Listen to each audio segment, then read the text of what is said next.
ये कहानी ममता की है। बचपन से ही घर में ये एहसास दिलाकर पाला गया कि औरतों को बोलने का हक नहीं है।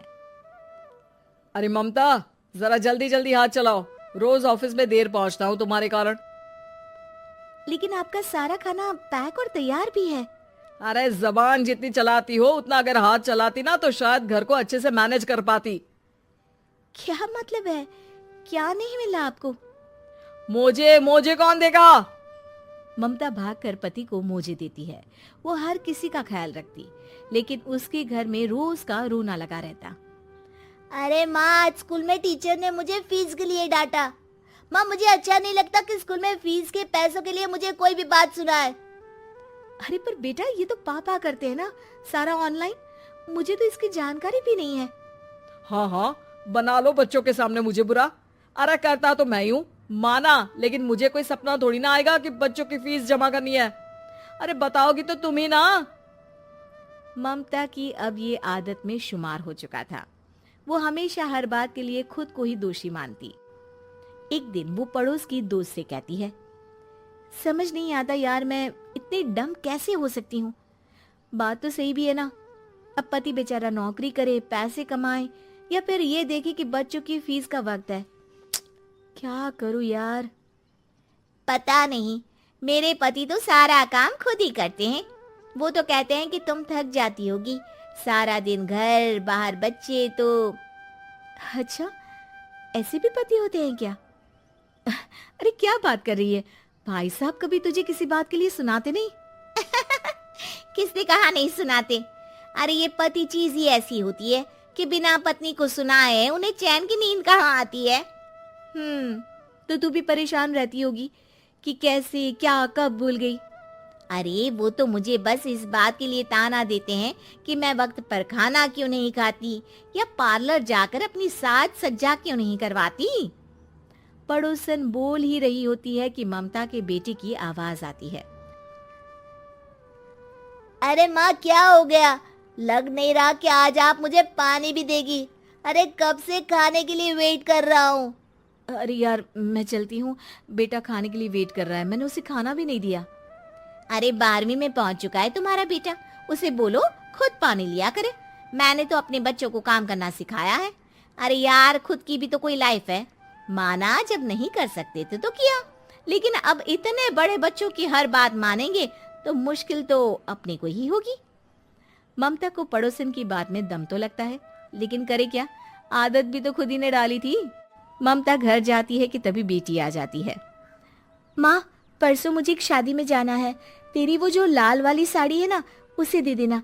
मैं आज जाकर टेलर को दे दूंगी, वो उस साड़ी से सूट बना देगा। अरे नहीं नहीं तारा, वो मेरी माँ ने मुझे दी थी और उस साड़ी से मेरी काफी भावनाएं जुड़ी हैं। तुमको ना मैं दूसरी साड़ी दे दूंगी। ओके, कोई बात नहीं, लेकिन आज दे ही देना पक्का। तारा माँ की साड़ी से सूट बनवाकर पार्टी में जाती है, लेकिन जब वो पार्टी से लौटती है, क्या है, मैं तो समझ ही नहीं पा रही हूँ। अरे जब वो साड़ी मांगी थी तो ये छल्ली सी साड़ी क्यों दे दी? मैं ही पागल थी जो इस साड़ी का सूट बनवा लिया मैंने। माँ, जानती भी हो कि कॉलेज में मेरी कितनी हंसी उड़ी।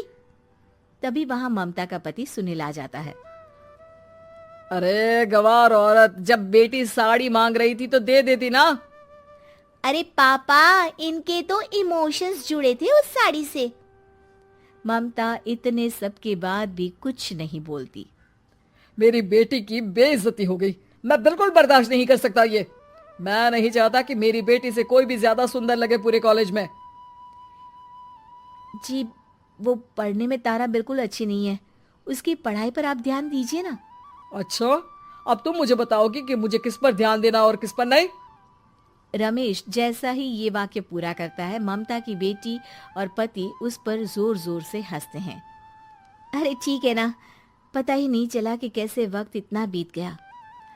अरे कैसे पता चलेगा माँ, हम लोगों के पीछे जो तू बैताल की तरह चिपकी रहती थी, तुझे कैसे वक्त का पता चलता।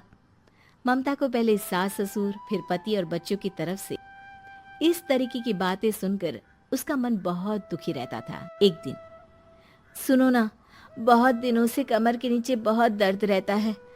कल मैंने देखा तो एक फोड़ा था। अरे ममता, एक बार अपने पति से बात करो, वो तुम्हारा फोड़ा डॉक्टर को दिखा देंगे। अरे नहीं नहीं, वो तो गुस्सा हो जाएंगे। अरे क्यों गुस्सा हो जाएंगे? तुमको दर्द है? हाँ, लेकिन वो यही बोलेंगे कि ऑफिस जाऊं या फिर तुम्हें लेकर डॉक्टर के पास। तो बेटे से ही बात कर ले। अरे वो तो मैं कर लूं, लेकिन फोड़ा है ऐसी जगह कि उसे बताते मुझे शर्म आएगी। लेकिन कुछ ना कुछ तो करना जरूरी है ना। ऐसे कब तक फोड़े के दर्द से तड़पती रहेगी? अब तो सोच रही हूँ कि इनसे बात कर ही लूं, वरना दर्द के मारे कहीं मर ना जाऊं। लेकिन शाम को, ममता, क्या किया तुमने आज? खाने के डिब्बे में कैसा खाना दिया था? दाल खराब हो गई थी। कब की थी? दाल तो मैंने सुबह ही बनाई थी, खराब कैसे हो गई? अच्छा सुनिए ना, मुझे कहना है कि अरे गरम दाल बंद करोगी तो ऐसा ही होगा ना। बेइज्जती हो गई सबके सामने मेरी। ऑफिस वालों ने ऐसा मजाक उड़ाया कि क्या बोलूं। कल से ठीक से खाना देना है तो देना, वरना खाना देना बंद कर देना। बाहर खा लूंगा मैं। ममता जो पति से अपनी परेशानी बताने वाली कर एक नाश्ता खाना लेकर आते हैं, आप तो बस। सभी घर से निकल जाते हैं, लेकिन जब शाम को बेटा घर आता है तो घर में अंधेरा रहता है।